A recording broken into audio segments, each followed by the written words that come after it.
Coming up next on Tech News Today, tech companies are speaking out about the DACA announcement. Also, WhatsApp finally has a plan to make some money. Xiaomi is an Android One partner, and we go gloves on with the Essential phone. All that and more coming up next on Tech News Today. This is Twit. Bandwidth for Tech News Today is provided by CashFly at CACHEFLY.com.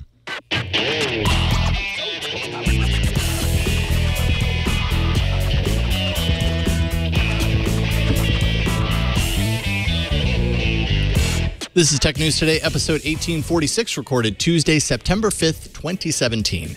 This episode of Tech News Today is brought to you by Tracker, a coin-sized tracking device that pairs with your smartphone and keeps you from losing your most valued possessions.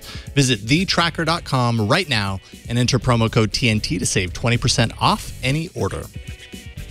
Welcome to Tech News Today. This is the show where we tell you what's happened today in the world of technology, and we do it with a smile. I'm Megan Maroney. I'm Jason Howell. Sometimes we do it with a glove as well. This is for later. I'm not going to wear this weird glove for the entire show. We'll tell you in the mid-show segment why I'm wearing a glove. Why am I wearing a glove? I still don't even idea. don't entirely know. I don't know. I don't know. I know that it's really hard to get off. We should talk about something serious. Okay. Hold on. What? It's stuck there forever. You peel it. Have you ever watched doctor shows or like crime shows or any shows where people wore plastic gloves? No, I try and stay away from plastic gloves. Are you allergic to latex? No, they're just weird. Yeah. They're just not, well, yeah. We'll talk about it later. Okay. Well, I received a few emails over the weekend regarding the DACA conversation I had last week with Micah Sargent. Now, the two of us discussed how tech companies had banded together to tell the president that they supported the Deferred Action for Childhood Arrivals program. One viewer said that we should have invited someone on with an opposing view, or I should have played devil's advocate. Someone else advised us to stay out of politics, as we are often advised. Thank you so much for those messages. I don't know the opposite argument. I have heard only one that seems even remotely plausible, that maybe this would teach people not to bring their children in illegally, but I don't think so. But there's I tried. There you go. I personally think deporting people who were brought here as children and who want to work or go to school or serve in the military is wrong. And the other side of the story, I guess, could also be that people are saying this is just a legislative issue. That's basically what Trump's saying, that he wants Congress to do something about it. And that's more politics than tech, so I won't go into that. But the tech story is how Microsoft, Apple, Facebook, and other tech companies have responded now that our president has decided to rescind Obama's immigration order that would, of course, have shielded some children of undocumented immigrants from deportation. Apple's Tim Cook has sent a letter to employees, 250 of whom are Dreamers, saying they will advocate for a legislative solution. Meanwhile, Microsoft says that it will pay legal fees to fight deportation for its employees. And Facebook CEO Mark Zuckerberg used his platform to call this a sad day for our country. So, yeah, that's the tech news segment of this. Watch any other network if you want to hear more about the politics of it. I think what's most interesting is Microsoft's stance. Brad Smith says Congress should replace DACA with new legislation before they work on the tax reform bill. He said that in a post on the Microsoft on the Issues blog, which is a big deal for Microsoft, I think. They would obviously want to reform the tax bill for their bottom line. Microsoft has 39 Dreamers. Uber has 11 Dreamers. Those are, of course, the people that came to this country under the DACA program, or were allowed to stay under the DACA program legally. Yeah, it's really interesting to see how the companies are committing to put their money into the effort to protect their employees as one symbol of kind of pushback for this. Obviously, cover legal fees.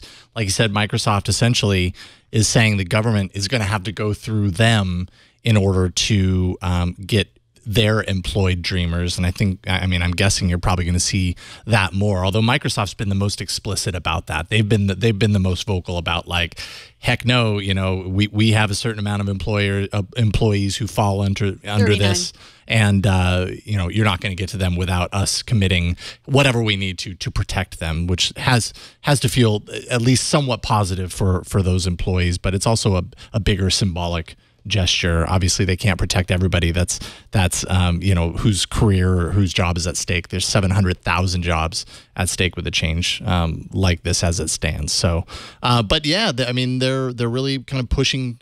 Also, yeah, what you said about Microsoft prioritizing DACA over tax reform, which they stand to gain a lot from. They've even said, they want to see the tax system fairer, more competitive, and those changes are really important to companies the size of Microsoft, but they put this first. Mm-hmm. Yeah, so March 5th, 2018 is the date. That's the end date for DACA under this new policy, and this is only the beginning. We're certainly going to hear a lot more about that. Yeah, and Web 0707 in the chat room says that those tech companies just want cheap labor so they don't have to pay a decent wage. I don't think that is the issue. This is separate from the HB1 visa program, which is much bigger. I mean, like I said, there's only 39 DACA employees. The HB1 visa, that's talking about outsourcing from other countries, that is there's thousands of people there, and that's also something that's threatened. But this is a separate issue than that. I think we're talking about innovation. We're talking about people coming to this country and being getting educated. I mean, these are people that went through extensive background checks and want to be employed. They want to be educated, or they want to serve in the military. It's not just in this case, in these tech companies' cases. It's not about just hiring someone to clean their floors because you can pay them less because they're illegal or whatever like that. They're not. Well, and I think there's also a bigger analog in the realm of the amount of data that we share. You could kind of compare this to that in some ways. In some ways, those under DACA, protected by DACA, were encouraged to kind of come out of the shadows. And Mark Zuckerberg kind of mentions this in his write-up, come out of the shadows, in light of DACA. And then now at this point, the rules have changed. And what do you know? They are now identified because they came out of they were encouraged to come out of the shadows, and now that could could bite them in the ass. And I mean, the same could be said about all of our sharing of data and services and all this kind of stuff. You never know at what point that information can turn actually against you. And this is kind of a representation of that to a certain degree, I think. So it translates over into technology, I think, pretty evenly. WhatsApp has been a Facebook-owned property since 2014, and in that time doubled the messaging app's monthly user count to 1.3 billion users. It's about time Facebook makes some money off of it. I think you would agree to that. WhatsApp, I think Facebook would agree to that. I don't know how I feel. But WhatsApp will soon charge large-scale businesses by offering ways to reach their customers with important and useful information like flight times and delivery confirmations. That's really targeting kind of the enterprise, the really large companies. Small and medium-sized businesses will have access to a free app integrating similar tools and features so they can better communicate with their customers. The free app is still in the works, as yet unreleased, although some are being able to test it out. There was a 1 milligram. It's a health startup in India that's been piloting the new app. And they say their fulfillment rate has doubled since implementing it. They say it's just way easier to communicate with customers through WhatsApp instead of their own app or instead of via SMS. So it could be a good solution for other businesses.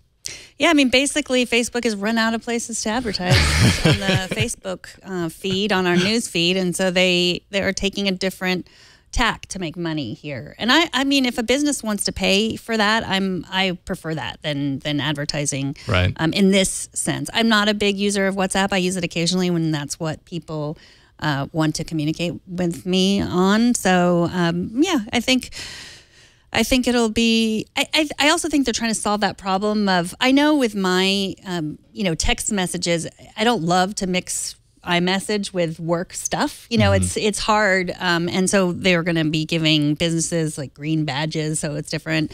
So I think, that'll be, because we have all these ways of communicating. And when you're mixing a bunch of personal stuff with a bunch of work stuff, it can get complicated, or business stuff. Right. Yeah. And I mean, like you said, this is not relying on ads at this point, the way Facebook, has proven that they're cool with in the Facebook app. And then, of course, Messenger ads came to Messenger not too long ago. You could see how that could happen here. And I guess they weren't necessarily ruling it out entirely. Although when they were acquired, Facebook and WhatsApp both said they would not quote, degrade the experience with ads inside the app. But anything can change over time, right? They also removed the $1 per month fee. Now, I mean, they've just got an insane user base that even if they monetize a small portion of that, they're bringing in a lot of money, and targeting kind of the larger businesses seems like the least invasive way for the general, user base of the service. And, maybe they create something better, a better way to communicate with certain segments of users in markets that are hard to communicate with those people, because WhatsApp has a very big, amount of support in kind of, developing markets and stuff like that. So maybe that's an advantage for it as well. Well, if you're not interested in a new $1,000 plus iPhone, you might be interested in the Android One Mi A1 from Xiaomi. The aim of Android One, that program, was to put quality, affordable phones into the hands of more people in developing countries. The program's been a bit dormant for a while, but it lives on with the Mi A1. That's the first partnership between Google and Chinese phone maker Xiaomi. The phone has a dual screen, 2x optical zoom, a 5.5-inch display. It's available in 40 markets. It'll cost around $234 US, although it won't be available in the US anytime soon. Other Android One phones cost around $50. So even though $234 sounds pretty cheap, it's more expensive than the previous Android ones. It comes in black, gold, and rose golds. I know, Burke, you're looking for a phone, so maybe you can get yourself to get someone to give you one of these. He's shaking his head no. Dual camera, not a dual screen. Did I say dual screen? Dual camera. Yeah, dual screen. I didn't hear that, but yeah, there are such things as dual screens. The LG V20 had a dual screen, but that's not on here. Yeah, this is definitely probably the most kind of premium, if you want to call it that, Android One device that's existed to date. And Xiaomi is a fantastic manufacturer, right? Like, they've got an incredible presence and reputation in markets like India, which the Mi A1 is going to launch in India first, and then branch out from there. So I think it'll be interesting to see how this plays out, considering the cost difference. If Android One was really all about lowering the barrier and bringing, being a certain segment's first smartphone because the barrier is lowered so far and you get value for that cost and everything like that, this is really kind of the low mid-range territory, with the price conversion, even here in the U.S. So in these markets, that's actually a pretty premium price, depending on where it's being marketed to. I'll be curious to see how that performs. But if it's targeting people who would normally buy Xiaomi devices, this would be less expensive than what they'd be paying, and maybe that works out in that regard too. And so, I know it's not available in the U.S., but do you have ways? There are ways. There are absolutely. Ways. He has ways. I have ways. I don't have the ways. There are ways. I mean, we bought the Xiaomi Mi 4. Was it the Mi 3 or the Mi 4? I can't remember. It was a few years ago. But there are online markets, kind of like AliExpress or whatever, where you can import devices. Sometimes you can even find them in Amazon, depending on where you're looking and who's selling it and everything. But yeah, there are ways. But you're not going to find this legitimately in the U.S. Well, you might find it legitimately, but you're not going to find it in a carrier store. Okay. Xiaomi doesn't sell any of its devices in the U.S. It has not broken into the U.S. market yet, so it's just not going to be here unless it's imported by a third party of some sort. But I'd be very curious to see. It looks cool. One negative that I have about it, just as an Android fan and loving progress, is that it seems like a step back in the sense that it's the first Android One device without on-screen navigation buttons. It relies on capacitive buttons, and they're actually in the reversed order from what Android devices usually have, which is something that Samsung had done for a really long time that always annoyed me. So there's that. But hey, $234 is not bad for everything that you get here. And it comes in rose gold. Rose gold, yeah. Never too much when you're talking rose gold. Rovio, there it is. Oh, it's so rose-ish and goldy. Rovio, the company that brought you 1,000,001 things based on Angry Birds, including a motion picture, is aiming to go public with an IPO where it hopes to raise $36 million to aid in future growth. The company's revenues nearly doubled during the first half of 2017 compared to last year. Not a bad turnaround after Angry Birds fatigue hit hard, if you remember, in 2014. That resulted in the layoff of 110 employees at the time, and they really had to kind of reevaluate and see, do they double down on Angry Birds going forward? Do they do new IP, all that kind of stuff? But Rovio took a stab at producing the Angry Birds movie, and apparently that fatigue was fleeting because it pulled in $350 million in worldwide box office receipts and kind of changed the course for the company. Now they're emboldened again. They're making money. It kind of rejuvenated the brand, right? A lot of kids went to see this Angry Birds movie and probably got excited about the brand again. And now they're selling a lot in the games and everything. Although, I wonder how long until that happens again, until they fatigue on that again. But there's another movie in the works, 2019. The sequel is planned. Did you see the Angry Birds movie? No. No. Nor have I ever once played Angry Birds. Not one time. I never played it. I know. I'm proud of that. It's a good game. I mean, it got overblown and totally got boring after a while because it was the same mechanics, and then they tried different things and whatever. It got old, but there were some good games.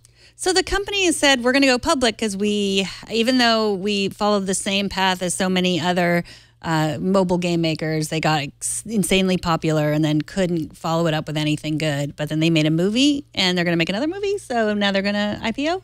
Well, they made a movie, and I'm not sure if that was the sole reason for the IPO, but I think they pulled in a good chunk of change from that movie and lit up, their other avenues. They're also selling merchandise, for Angry Birds and their other characters and everything. I just think that the movie ended up not being a total and complete flop, right? Like, I saw the movie in the theater with my kids. They wanted to see it, and it wasn't that great.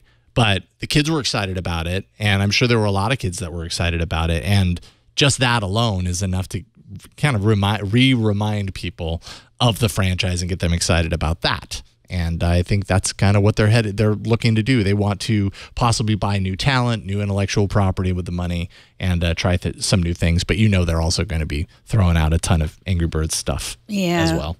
Well, they were at one point valued at $9 billion. And I don't know. They are very dependent on these Angry Birds. Yeah. Why are they angry again? They explain it in the movie. I can't remember. I can't remember. I don't want to remember. It's Angry Birds. Okay. Because what? Because of the pigs? Well, I mean, yeah, the pigs are their enemy. So maybe they're just angry because of the pigs. I don't know. It's Angry Birds. You said that like it's Chinatown. It's Angry Birds. Coming up, we have the essential phone here. Is it really that essential? We'll take a look. But first, let's take a minute to thank Tracker, the sponsor of this episode. There's a ritual that we all know far too well when we're looking for our keys or something that we just can't find. First, you check the obvious places. Did they drop between the cushions on the couch or in the kitchen, or maybe they're in your pockets and you just didn't check there. Then the weird places, the bathroom, the fridge, the hamper. Then you start getting really creative, like the top shelf in the garage. Who knows why it would be up there? Hey, you never know. Things get thrown around in the garage all the time. I don't know. 8 years ago, Tracker changed everything when they released their first tracking device, and now they've done it again with the all-new Tracker Pixel. With Tracker Pixel, you'll never worry about losing your things again. Tracker Pixel is the lightest Bluetooth tracking device on the market. You place Tracker Pixel on whatever you tend to lose, be it keys, wallets, even your cat. It's small enough to fit on your smallest items. When you misplace an item that has a Tracker Pixel attached, you use your smartphone, and a 90 decibel alert will help you find it in seconds. That's really loud. It even has powerful LED lights so you can find your items in the dark. If you lose your phone, you just press the button on your Tracker Pixel, and your phone's going to ring, even if you left it on silent. You can even locate your item if it's miles away, because every Tracker user is part of the largest crowd locate network in the world, and Tracker's 30-day money-back guarantee means you truly have nothing to lose. Go to thetracker.com and enter promo code TNT to save 20% off any order. That's TheTracker.com, promo code TNT for 20% off. We thank Tracker for their support of Tech News Today. Andy Rubin, the father of Android, reemerged late last spring with the announcement of a new brand of smartphone, the Essential Phone. And though it took a bit longer than he led would-be owners to believe, it's now finally being received by those who pre-ordered, including our own Leo Laporte here, who got his device today. He kindly handed it over to me so that we can show off here on TNT today, since we talked so much about it in the past. And also, Father Robert kindly handed over this glove to me, because he says that this is how you show off the phone to maximum impact. And the reason is, okay, so here's the Essential Phone. The glove's just going to gross me out. But anyways, so here it is. Why am I wearing a black glove? Because this is the most fingerprint magnetist phone I think I've ever seen. Like, you have to admit, it's a beautiful device, right? It's got the ceramic, titanium sides. It's just very glossy and piano black. I can't remember what the name of this color of the device is, but I mean, in person, it's really striking. It's very shiny and everything. All it takes is a couple of misses on the fingerprint reader, and see, yeah, what you really need is a digital hand to unlock your phone, because then it won't leave a fingerprint smudge, or you need a dedicated glove to use your phone, which is what I have here.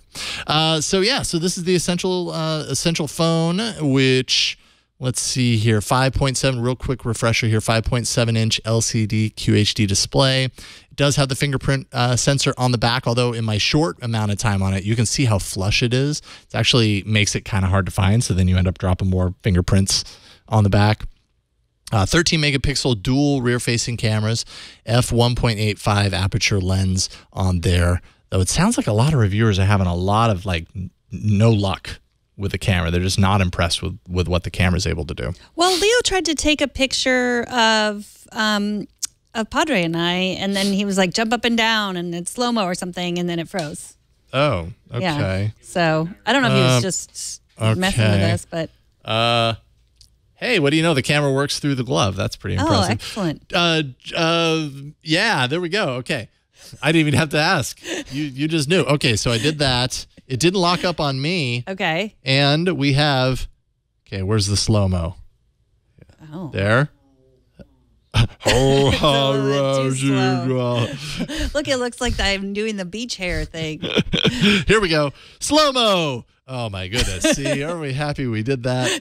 All right. Well, at least it didn't lock up. That is the most amazing phone with no logos. Totally worth it. So, yes, Megan, you have noticed that there is no logo to be found anywhere on this device. The logo is your fingerprint. We have talked about that. Yes, exactly. The logo are all the fingerprints that I've dropped in the short amount of time that I've been doing this review. Yeah. So anyone freezes that could take your fingerprint and unlock any of your phones. Don't do that, though. 8 megapixel front-facing camera, 3040 milliamp hour battery, which I've heard the battery life on this is pretty good, pretty decent, although that's pretty standard rating. USB-C on the bottom, which, as you can see, has this beautiful headphone jack plugged in. It comes with the dongle, so if you want to use your wired headphones, this is how you do it, because there is no headphone jack. It's this thing, the dongle life. It's you get nice used to dongle. that? I like that dongle came with it, you said? Or yes, you have it came with it. That I will give it that. That's a nice dongle. Got a nice dongle. Android 7.1.1 Nougat. Okay, and of course it has these accessory pins on the back here. They're power pins to supply power to the devices. We did not get the 360-degree camera. That hasn't come, even though Leo has ordered it, but that would snap right on there and extend the phone's capability to include 360-degree capabilities. And Burke says he's going to lift the fingerprints from the phone, which I thought we were friends, Burke. Anyways. He wants to be better friends. Yes, he wants to be such good friends that he can be you. Snapdragon 835, so kind of the most up-to-date Snapdragon processor right now. 4 gigs of RAM, 128 gigs of storage. But anyways, so I think the design is the striking aspect of this. Do you want to paw at it a little bit? Sure, I would like to paw. Do you want a glove? No. Okay, give you. I do. No. It just looks like a black box. I mean, that's sort of Andy Rubin's thing, right? He wants to spend as less time. It's not just a phone; it's a whole system, right? We're going to have the home thing, and he wants us to spend less time with it. So I do like that. That it looks just like an empty black box. I'm getting won over by the no logos. We do have to talk about the iFixit issue. The iFixit took it apart. It's a bunch of glue. They gave it the worst repair rating ever. They tore it down. It's a 1. It's a 1 out of 10. And we should also mention, obviously, iFixit sponsor on the Twit network. So yeah, that's not good. Like, we want to be able to fix it, right, Andy Rubin? Yeah, I mean, I guess it depends on how you look at that, right? Some people are like, yeah, but how often do you really need to break apart your phone? And really, I mean, I feel like that number should always be as high as possible because accidents do happen. This phone, I don't know how fragile it is with ceramic on the back, glass on the front. There's no like protruding bezel in any way, shape, or form to protect it if it falls flat on its face or not. So, I mean, you're going to have to replace things if you drop this sucker. And people are very good at dropping things, or you get a case on it. And I haven't even seen any of the cases for this yet. But, you know, you want to be able to get in there and repair things. And from what I understand from the iFixit tear down, like the USB-C connector is soldered into some other piece, and then, you know, there's just a bunch of glue, like you said, everywhere. So basically, it's soldered to the motherboard. Yeah, soldered to the motherboard. There you go. In order to actually get to the battery, which was not completely fastened into place, like you could feasibly replace the battery pretty easily. It's just everything that's around the battery is so glued down that you're going to break stuff when you try and remove it and take it apart. And so that, you know, that kind of stinks. But, you know, maybe the trade-off for that is that you have this tight design. You know what I mean? If they made it more of a click and play sort of design, maybe that adds bulk. I don't know. I don't design phones, but yeah, one's pretty bad. I mean, it's as bad as you can get as far as iFixit is concerned. So what's the story with the modular magnetic attachment on the back? What are you supposed to attach to it? Well, so the 360-degree camera is kind of the launch idea for that. And like I said, Leo ordered that. He hasn't received it yet. But essentially, yeah, it just snaps right onto place on the very back here, extends over the top, so it would just kind of go click right in. Those pogo pins basically pass through power, so it powers the device that's in there. It doesn't transfer data. So these pogo pins are specifically for transferring power to power the attachment. The data is transmitted wirelessly into the phone, so into the camera app in that case or whatever. And, you know, the idea is over time they would add more modules, kind of similar to what Motorola is doing with Moto Mods. Andy Rubin did say that he wants the modules for this to be compatible with future devices, be it phones or other device categories, which he has said they're going to come out with more than just phones. They even have a home assistant that they're going to come out with at some point that they announced when they announced this phone initially back in May, I think the end of May. So who knows what the future is for those modular pieces, but I mean, it's kind of at the core of Andy's plan for Essential, it seems like. Whether that's going to be a success or not, I guess that remains to be seen. So to be clear, the dongle comes with the phone. The glove does not come with the phone. Yeah, unfortunately, you're going to have to spring for your own glove. You don't get my glove. And I didn't even have to spring for this. Padre apparently has a supply of gloves. I love your disgust at the rubber glove. I don't. I want it to succeed. I want more, more phones out there in the market. I don't want a monopoly or a duopoly in phones. Yeah. But at the same time, you know how like we can't really use the word Uber anymore, or we can't use the word Trump like the way it was meant to be, like you know that trumps whatever, or it's that's the Uber of rubber gloves. Yeah. Like I want the word essential to be a word I get to still use.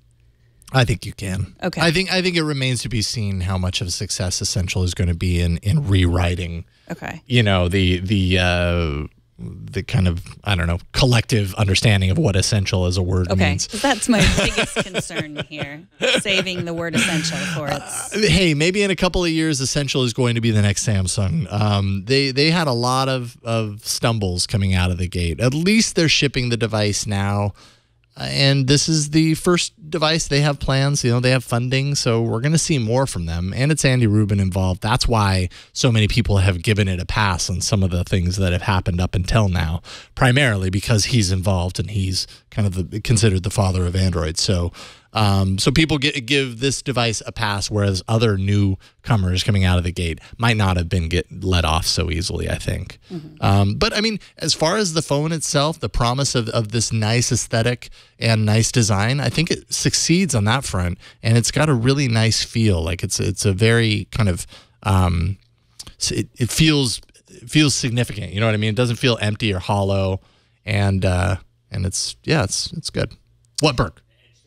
Edge to edge is nice. Yeah, it goes all the way to the edge. Thank you, Burke. That's a good point. You can see the display goes right up to the edge on 3 sides. The little notch around the camera, which I thought was going to bug me, really doesn't in person. Yeah, we're all going to be getting used to that notch, I think. I know. That notch is coming for us all. So a lot of people in the chat room are asking, like, what about the camera? We should say that you got this phone 5 minutes before we started the show. Yeah. It arrived just this afternoon. Leo had it. And so, you're going to be doing a full review on the screensavers. Yes, I will be reviewing this on this weekend's Screensavers. So I'm on the Screensavers with Leo. And I mean, I don't know if it's a full review because I will have only had it Tuesday through Saturday, but I will definitely be using it for the next 5 days. By the way, I opened up the camera app while you were talking and I took pictures and it was really slow. Dentist appointment. Like you're you hit your it. alerts. Yeah, but I'm getting my notifications.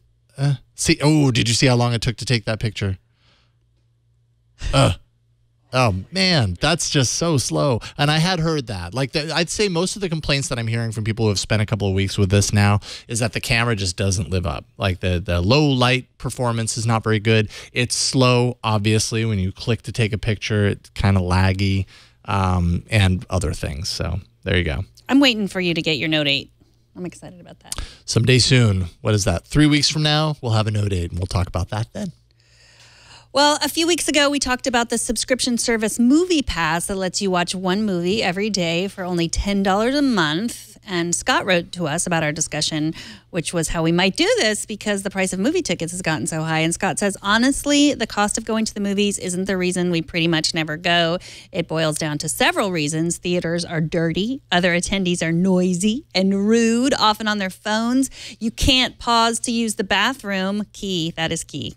That's definitely a reason why I don't go to the movies. You can't bring in your own food, and the food available costs 10 times what it should. What's the pull? The only reason we go now is for the once in a blue moon when there's a movie worth seeing in IMAX 3D, something we can't recreate at home, or we've invested in a 75-inch TV and surround sounds. So, Scott, you are the movie theater company's worst nightmare, and they are doing everything they can to figure out how to get people like you back in the theater, except apparently making great movies. They haven't figured that out yet. And I don't know, Angry Birds was really good. I mean, probably amazing in IMAX 3D, to be honest. But I didn't see it. Yeah. I'm interested in the Movie Pass thing. We'll see. I suggested it to my husband, who doesn't like to spend money at all. And he was like, well, that's cool. Like the $10. And he actually, when he spends money, he uses it. So he would be the person that was at the movie theater, hell or high water, every single day, getting his money's worth.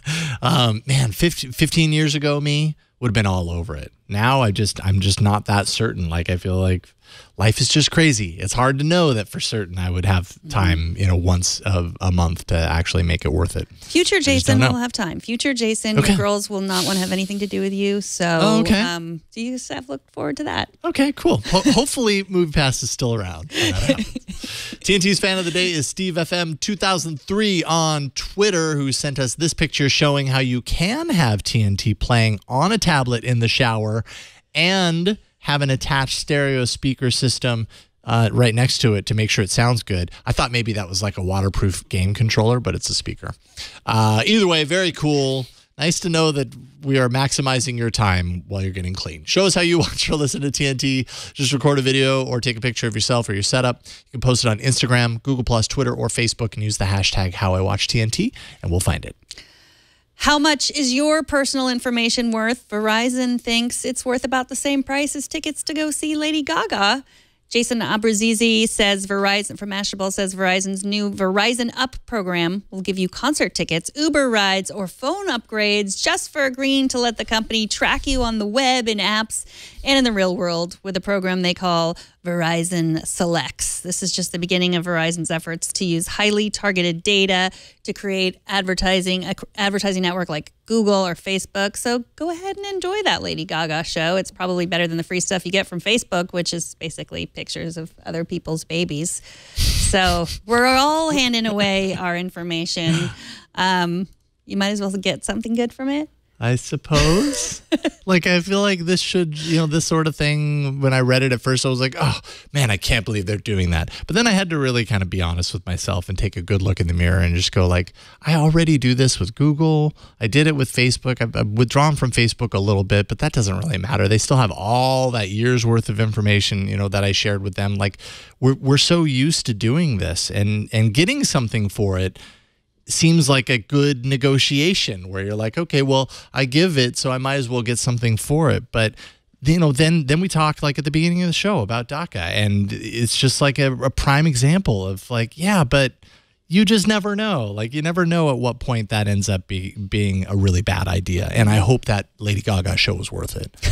Well, I mean, they really want to track you everywhere. They want to use location tracking, and you got to give them props. They're saying this up front. They're not trying to hide it. Scooter X in the chat room said he looked at the rewards program, and right away, like there's a first pop up that says, can we track you here? Can we track you here? Can we track you here? And he passed. So yeah, I mean, look at it, think about it, decide if it's something that you really want to turn your information over. I think we should all constantly think about what our information is worth. And you bring up a great point that, okay, so yeah, Verizon's just going to use it right now to target ads to us, but that's what all these companies say. This is what we're using it now, but they reserve the right to use it for something else in the whatever. Future. Yeah, and I never know. I become growingly.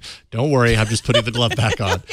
Become growingly more concerned about it, and I don't know whether it's a tinfoil hat thing or what. But I just don't feel right about it. At the same time, like, yeah, I share a lot of stuff with Google. Like, Google, knows this and more about where, and like knows where I went camping this weekend probably, and followed me around there. So at what point, are we angry, or are we just resigned and okay with it, and we get something and that's the trade-off? I don't know. Well, it almost feels like getting an actual thing like a Uber ride or ticket.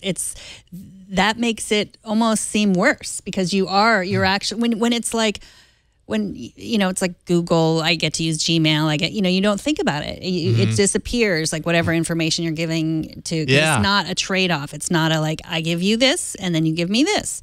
Right. So I think Verizon really just isn't selling this right. Yeah. They should hide it. No, I think, yes, I agree. Be upfront, and that's the better way to go. But still, this is just the world we live in now with technology. I think that's just the way it is. We don't have to. Yeah. What's the alternative? Well, to say like, hey, what we're doing, this Verizon program seems kind of sketchy. Yeah. Do you really? What is your information worth? Think about it in the future. Think about it. TNT records live every Monday through Friday at 4 p.m. Pacific, 7 p.m. Eastern, 2300 UTC at twit.tv/live. Be part of the show by emailing us, tnt@twit.tv. Leave us a short voicemail, 260-TNT-SHOW, and find us on Twitter at TechNewsTodayTV.